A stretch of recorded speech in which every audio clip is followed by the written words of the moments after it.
আসসালামু আলাইকুম বন্ধুরা, আশা করি সবাই ভালো আছেন। আমি হারুন রশিদ আছি আপনাদের সাথে। অনেক ভাই বোনেরা বাংলাদেশ থেকে আমাকে মেসেজ করতেছেন, কমেন্ট করতেছেন, অনেকে হোয়াটসঅ্যাপে মেসেজ দিতেছেন যে ভাই আমরা বাংলাদেশ থেকে কিভাবে প্রসেস করে বিভিন্ন দেশে যাইতে পারি আর কোন কোন ক্যাটাগরিতে ইউরোপ বা আমেরিকাতে যাওয়া যায় এসব নিয়ে আলোচনা করার জন্য। আপনারা তো জানেন আমি সবসময় মিডল ইস্ট থেকেই বিভিন্ন দেশে যাওয়ার জন্য অনেক রকম গাইডলাইন দিয়ে থাকি। আর আমি চেষ্টা করি যে আমার গাইডলাইনের মাধ্যমে যারা আপনারা চলেন যাতে অন্য জায়গায় গিয়ে আপনারা ধোঁকার শিকার না হন, কোনো জায়গায় প্রতারণার শিকার না হন। তো আজকের এই ভিডিওটাতে আলোচনা করব বাংলাদেশ থেকে কোন কোন প্রসেসে ইউরোপ বা আমেরিকাতে আপনারা অ্যাপ্লাই করতে পারেন এবং সহজে ভিসা পাওয়ার সম্ভাবনা আছে। বাংলাদেশ বলেন আর মিডল ইস্ট বলেন, সব জায়গা থেকেই বেশিরভাগ ক্ষেত্রে তিনটা ক্যাটাগরিতে কিন্তু মানুষ ইউরোপিয়ান কান্ট্রিতে যায়। এর মধ্যে একটা হলো স্টুডেন্ট ক্যাটাগরি, একটা হলো ওয়ার্ক পারমিট, একটা হলো ভিজিট ভিসা। তো অনেক ভাই বোনেরা আছেন আমাদের বাংলাদেশ থেকে, দেখছেন অনেকেই দুবাই আসছেন, দুবাই আসার পরে কিছুদিন পরে 1-2 বছর পরে ইউরোপ চলে গেছেন। আবার অনেকে ফেসবুকে অনেক পোস্ট করতেছেন, এইসব দেখে আমাদের বাংলাদেশের যারা আছেন তারা অনেকে ইন্সপায়ার হইতেছেন যে আমরাও হয়তো মিডল ইস্টে গেলে আমরাও হয়তো ভালো কোনো কান্ট্রিতে যেতে পারবো। আসলে বিষয়টা এরকম না, আপনি মিডল ইস্টে আসেন আর যেখানেই থাকেন প্রসেস আপনার জন্য সমান।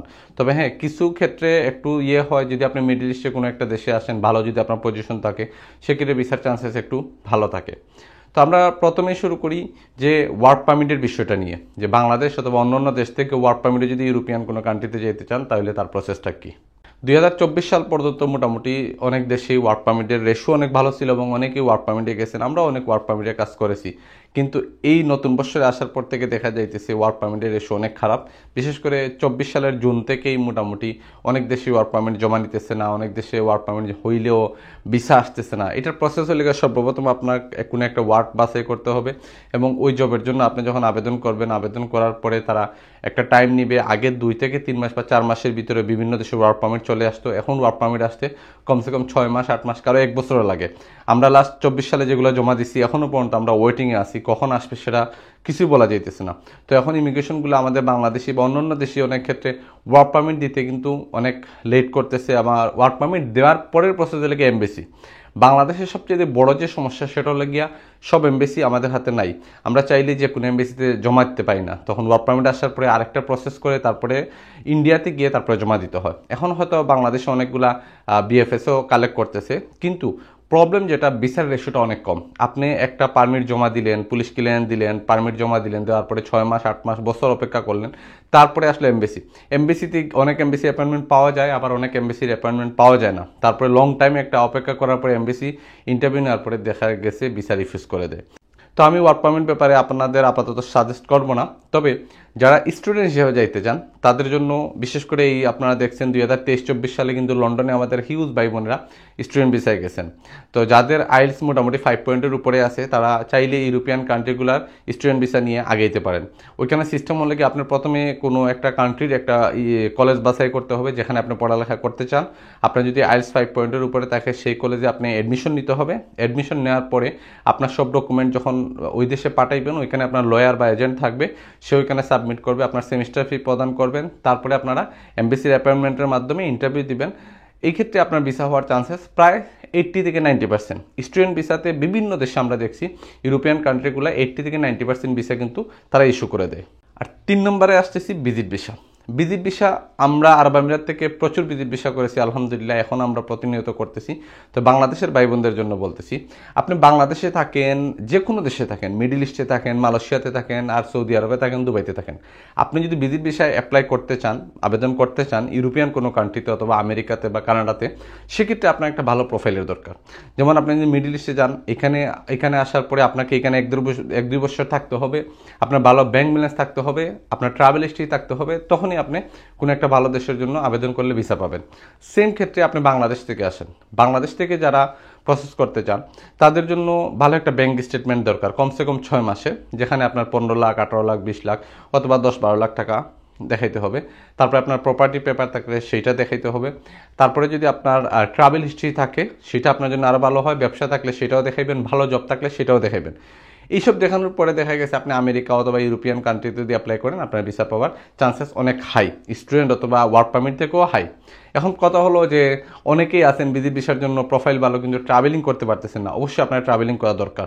যেমন আপনি কমসে কম 4-5টা কান্ট্রি ঘুরতে পারেন বাংলাদেশ থেকে, যেগুলো ইজিলি হয়। মালদ্বীপ আছে, মালয়েশিয়া আছে, থাইল্যান্ড, মালয়েশিয়া, সিঙ্গাপুর, তারপরে নেপাল, এইসব কান্ট্রিগুলো আপনি আপাতত ভিজিট করে তারপরে ট্রাই করতে পারেন। পাশাপাশি কিছু ডিফারেন্ট কান্ট্রি আপনি চুজ করতে পারেন, যেমন উজবেকিস্তান আছে, তাজিকিস্তান আছে, এদিকে আপনার রাশিয়ান কোনো কান্ট্রি, তারপরে আপনি মিডল ইস্টের কোনো কান্ট্রিতে ঘুরে যেতে পারেন। তারপরে যদি অ্যাপ্লাই করেন আপনার ভিসার চান্সেস ভালো হবে। এখন কথা হলো অনেকেই তো অ্যাপ্লাই করতেছে, ভিসা তো রিফিউজও হইতেছে।